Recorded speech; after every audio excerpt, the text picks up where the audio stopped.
Just before I call the next order of business, I would like to inform the members that we have 5 guests in the speakers gallery, and I'd like to introduce these 5 guests to the members of the House.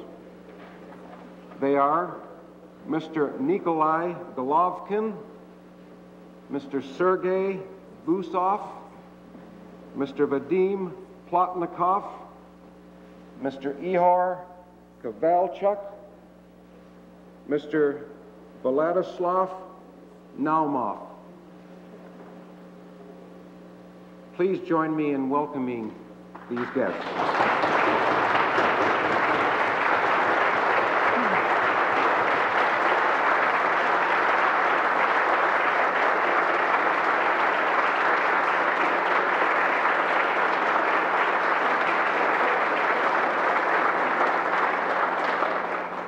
It is my understanding that representatives of all parties would like to make a few comments of welcome.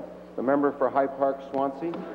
Mr. Speaker, I would request unanimous consent of the House to say a few words along with other colleagues from all parties. Agreed? Agreed. Mr. Speaker, in welcoming these 5 heroic individuals who we can all describe as conscientious objectors in refusing to be partners in crime, associated with a regime which the former leader of the New Democratic Party of Ontario and the present Canadian ambassador to the United Nations described as a regime whose principle is to believe in butchery instead of negotiations. They have refused to be a part and parcel of a butchery machine of over 115,000 foreign occupational soldiers in Afghanistan, which has resulted today in over 1.5 million victims, men, women, and children, who indeed have been butchered by those occupational forces. I would like to say in greeting them, to remind the honorable members, as we are approaching the festive season of Christmas, that it was at this time when man spoke of peace on earth to all men of goodwill. It was at this season of brotherhood when messages of love and peace tried to unite all of humanity. It was at Christmas 1979 when Afghanistan was invaded. I think all of us do not want to make any political demagogic statements today, but I would like to say that the following individuals represent the best in humanity. We know that in Nuremberg, when war criminals were tried, we did not accept the excuse that one had to follow orders or what one committed because one blindly followed orders. They refused to follow orders, risking their lives. I would like to remind the honorable members that each one of them is presently has been sentenced to death in absentia as deserters. They all would face the firing squad had they been caught, and they have risked a great deal to be privileged to live in this land of freedom which so many of us take for granted. I would like to conclude by saying that their appeal to me as I welcomed them today over lunch in the dining room was the following.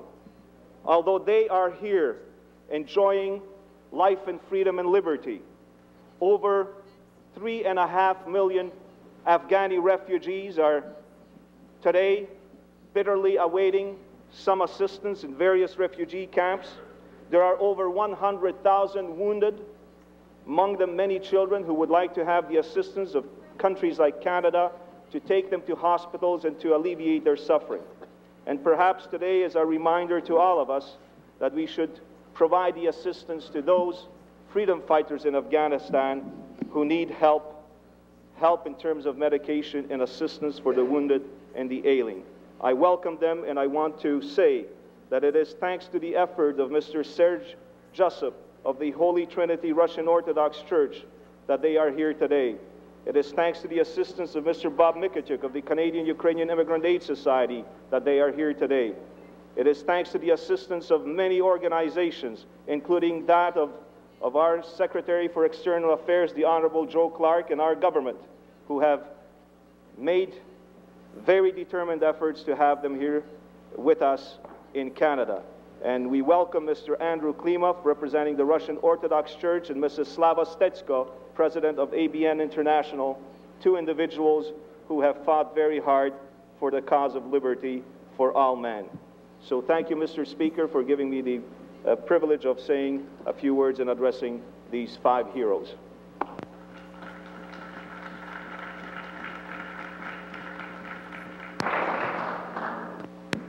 Member for York South. Mr. Speaker, it is a fact of Ontario and Canadian history that refugees from Russia and from the Soviet Union have made this country their home for a century.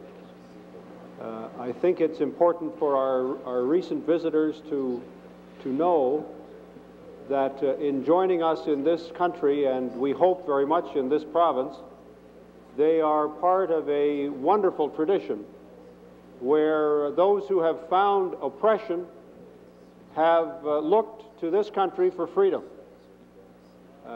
What I would like to say to these gentlemen, Mr. Speaker, is that they are so welcome in our country, that we salute them for their courage, that like freedom-loving peoples all over the world, we object strongly and deeply to the events that are going on in Afghanistan, which have been described in such eloquent terms at the United Nations by my predecessor, Mr. Lewis, and say not only in jest but in all seriousness that the one great quality of coming to this country is that they can choose which political party to support, whether they want to support one at all, how they choose to live their lives, how they choose to participate in our life here. We wish them well. We hope they will be able to find work and a sense of being at home in this country. We hope that we are going to be as generous in reality as we would like to be in spirit. We welcome them all here, Mr. Speaker, and I'm sure we want to thank those who have made this visit possible. Thank you, Mr. Speaker.